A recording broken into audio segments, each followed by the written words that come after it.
Hi, I'm Tim, licensed loan officer, and today I have an exciting video for you. Today we're going to talk about the 5 most commonly made mistakes by first-time homebuyers.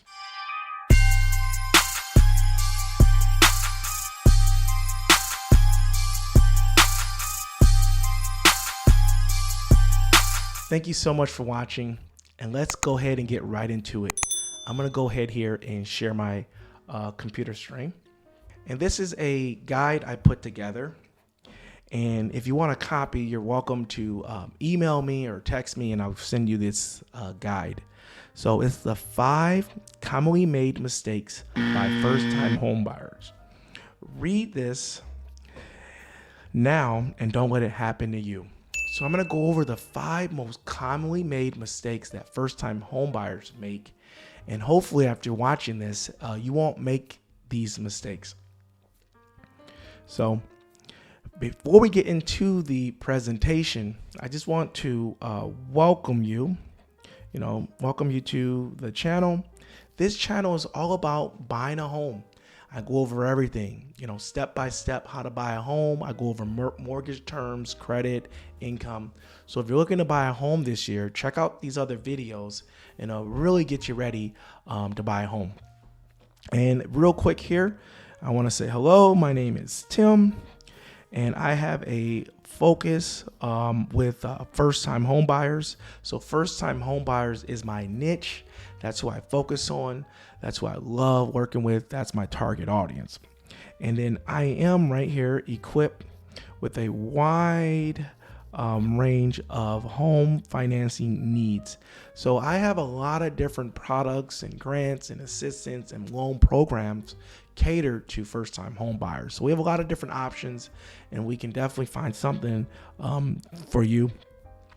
I'm always available to answer questions, address concerns, and ensure a smooth, stress-free experience. So that's the number one thing. I want a smooth, stress-free experience for you. So whatever I can do to get you ready, prepared, to avoid mistakes, that's going to give you a stress-free experience. Also, doing your research gives you a fresh, stress-free experience because you know what to expect. If you're in the market, for a home loan, I invite you to reach out and learn more how I can help you. And then down here, I just have my name, Tim Tom Koviak. Normally I go by Tim Tom, but it's my full name, Tim Tom Koviak, and I'm a licensed loan officer.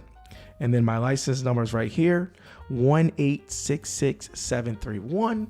And if you want to contact me, a quick way is you can text this number right here, 313-214-2400, and me or my team will get right back with you, okay?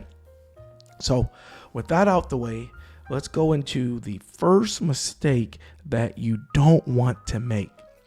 And the number one mistake that first-time home buyers make is not getting pre-approved. So most first-time home buyers are sometimes on Zillow looking at homes or realtor.com, or they may go out and contact a realtor or go to maybe an open house. And what they're doing is they're starting their home search or their house hunting. But the first step before you start your home search is first you want to do some research and planning, and then second you want to get pre-approved, okay? I'm not really good at drawing. I'm still getting used to this tablet, okay? So just be with me here. So you want to get pre-approved after you do some of your planning and research. And what I mean by planning and research, I mean by just having a budget, thinking about what area, your ideal payment, just have kind of an idea of what you want, the area and things like that. Is it just going to be you or how far from work? So after you have that, then you want to get pre-approved. And getting pre-approved is not very difficult. Most of the time you could contact your bank, who you have your checking and savings with. You could contact a local broker or lender. I'm actually a local lender. We're just a direct lender. And I'll go into another video what's the difference between a bank and a broker, or there's some different options, but they all give you home loans and they all get you pre-approved. And getting pre-approved basically is that you fill out an application, and we call it the 1003. It's a uniform loan application. So no matter what lender you go with, it's the same application. And they're just going to ask on that application for your 2 years of work history. They're going to ask for your 2 years of address history. They're going to, want your income in there. Some lenders will run a full inquiry, so that's a hard inquiry on your credit. Some lenders will run a soft pull. We run a soft pull initially because we just want to get an idea. We don't want to affect your credit or anything like that. We want to get an idea. So most lenders, you can do this online. You can do this over the phone, or you can do it through a mobile app. Our company, we have a mobile app, which I like. It's a great app. It takes about 10 minutes to fill out the information. And then after you complete your application, then you need to submit your documents. And the documents are pretty straightforward. It will be your last 30 days of pay stubs, your last 2 years of W-2s. Now, if you're self-employed, it wouldn't be W-2s. It'll be your last 2 years of tax returns. And then your last 60 days of bank statements. Now, if you plan on using some money from a retirement account or maybe from a 401k, then you would upload a statement of that. If you're planning on using a gift, you would let your loan officer know, and they'll tell you what to do. But that's basically it to get pre-approved. And the good news about getting pre-approved, the lender is going to kind of go over the loan amount, the loan program, your comfortable payment. And that's why I want you to do your research before you actually talk to a lender, because some lenders will just give you, a pre-approved amount or give you a payment amount, and you're just going to say okay. But if you do a little research, you have an idea of what payment you want, you can tell him to tweak it and customize it for you. So get pre-approved, and then after you're pre-approved, then start looking on Realtor, Realtor or Zillow and things like that. Okay, so let's move to the next slide here. And the next slide kind of follows what we already talked about. Okay, and what that would be is not sticking to your budget. So not your budget, or not having a budget at all. And the reason I say that is because a lender is going to pre-approve you based on your gross before taxes income. Okay, so that's not the amount of money that you bring home, because you pay taxes, you may have health care, and maybe a city tax, some other things come out of your check. So having a budget is very, very important, so you don't become house poor. Some people, get a big house that they can't afford, and it's, very stressful. Also, you don't want to, start, stress, with, your spouse or significant other. You guys want to agree and be on the same page. So it's very important to have a budget, and just get a calculator. You can do this with a pen and paper, with an app online. So you want to stick to your budget, and it gets very tempting when you're looking at homes. You want to go up higher sometimes, but I can tell you, stick to your budget. Now, some people are house bodies, and so if you're a house body and you don't go out to eat a lot, or you don't travel, then you may want a bigger house. But if you're that person like me, where you like to go out, you like to, travel and do things, you may want a little bit smaller home. But only you can decide this, and it's going to come down to your budget and what you're comfortable with. So think long and hard, because it's the big decision. This is, one of the biggest purchases you're going to make. Okay, so let's get into the next one there. Number 3 is not considering the total cost the total cost of home ownership. Okay. So with owning a home, you're going to make some repairs. Okay. You're going to have to maintain a home. Okay. You're going to want to, maybe customize it, maybe do a man cave or, renovate the bathrooms or kitchens or things like that. Owning a home, you have to maintain it. So that's why it's so important to have that budget, because that budget is going to leave you room, to make those repairs. And another thing too is that your mortgage payment, it's only going to include your principal and interest, your taxes and insurance. Your mortgage payment does not include the light bill, the water bill, internet. You may have cable, maybe a security camera. It won't include all that. So just consider all that. And then you want to have a little extra money for maintenance, maintenance and repairs. And ideally a little bit of money just to maybe upgrade the bathroom, or put that big screen projector and things like that. So really think about it, because when you're out looking at homes, look at the potential. Like, wow, okay, I'm going to put this here or there. I'm going to move that over there, because it's your home. You can customize it, but always budget a little bit of money for your utilities, any repairs and things like that. Okay. So let's get into number 4 here. Number 4 is rushing the decision. Okay. You don't want to rush. Now, when you're out looking at homes, there's a lot of pressure, okay? First of all, you might be in a competitive market. See, this is a competitive market. Some markets, homes can hit the market and within 3 or 4 days have multiple offers and it's gone. And that could be very tough, and you should feel pressure. Another thing is your agent might be saying, hey, we got to move fast. If you like this, we got to move fast. Another thing is your needs versus wants. So you don't want to rush this, okay? Another thing is that your apartment lease might be coming up, if your lease coming up. So I always tell people, plan for maybe 30 to 45 days of house hunting, okay? And do your wants and your needs. And if it aligns with your wants and needs, and you're in a competitive market, you could easily make a move on that.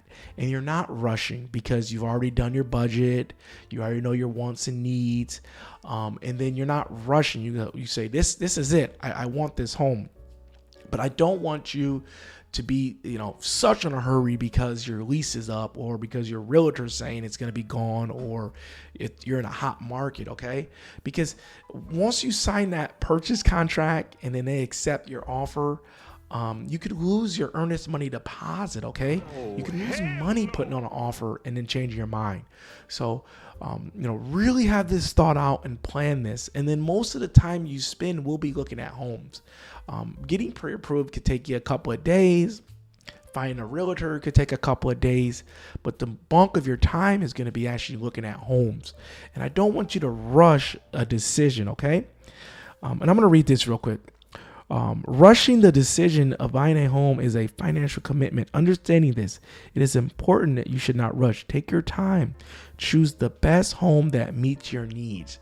Yes, that meets your needs. So it may take some time. You may lose 1 or 2 homes, but do not rush into this, okay? Do not rush. That's a mistake. You buy a home and then 6 months later, maybe a year later, you realize, maybe it wasn't all you wanted. Maybe you rush. Take your time, find out, is this what you really want? And be patient, okay? Be patient and be ready to move, So let's get into number 5. This is another common mistake that first-time home buyers make, is not considering the future, okay? Now, usually when you first start out, it's a starter home. A starter home is not your forever home. I'm still in my starter home. Okay, this is my starter home, and I'm eventually gonna buy a big home. But usually the way it works is it's one or two ways. You buy a starter home, you fix it up, and then you either sell that home and you get money, and you put that on a bigger home, and you just kind of move up, or you take your starter home.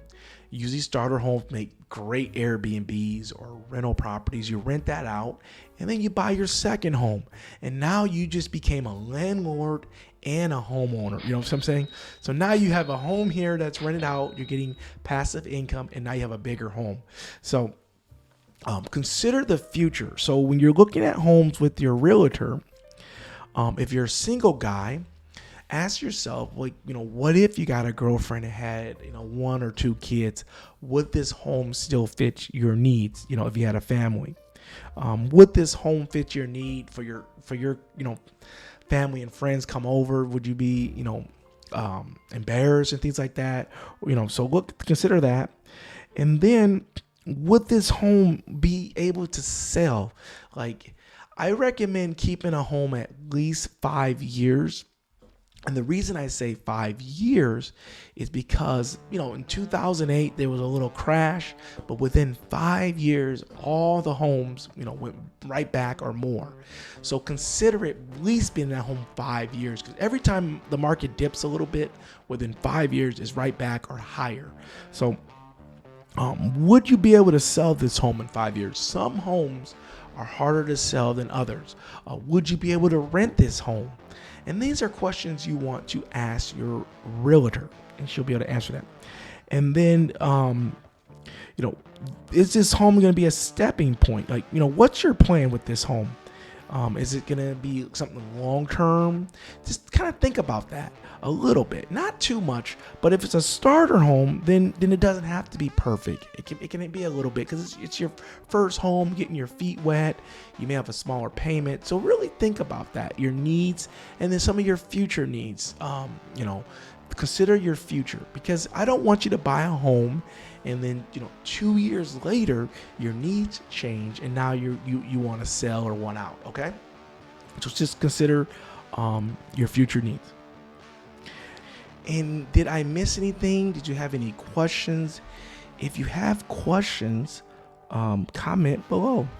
Write a comment, and I would love to answer it for you. Okay, so comment below if you have any questions, anything I miss. I'd love to answer it for you. Okay, and I want to go ahead and read this for you. Hopefully you can see this here. Buying a home can be a rewarding experience and one of the best decisions of your life. Great and safe place for you and your family to live, a place to grow, build equity and wealth. And did you know that findings are not necessarily surprising, as homeowners is considered one of the most effective ways for an average American to build wealth. In fact, the Federal Reserve have found that homeowners have a median net worth 40 times renters. In closing, I want you to plan, prepare, and take your time and find the right home. So in closing, I didn't make this to scare you or to make you afraid or make it sound complicated. I just want you to be aware of these 5 common mistakes. I don't want you to go out and look at some homes if you're not pre-approved, you don't know your loan amount or payment or things like that. And I don't want you to not have a budget and potentially be house poor, not have money for other things or to do remodeling. And I want you to consider the total cost of home ownership and be ready for, the obligation and what comes with it. And I don't want you to rush this decision. I don't want you to, do this way, just too fast. Don't rush it. Take your time. Plan this out carefully. And I'm telling you, if you follow these steps and what I'm talking about, you're going to be very happy. You're going to be very successful. You're going to enjoy your home. You're going to thank me and thank everyone with it. But anyway, that's all I have for you today. And if you have questions, please comment below. I'd love to talk to you. And I really appreciate everybody watching. And I will see you again on the next video. Thanks so much. I'll see you later.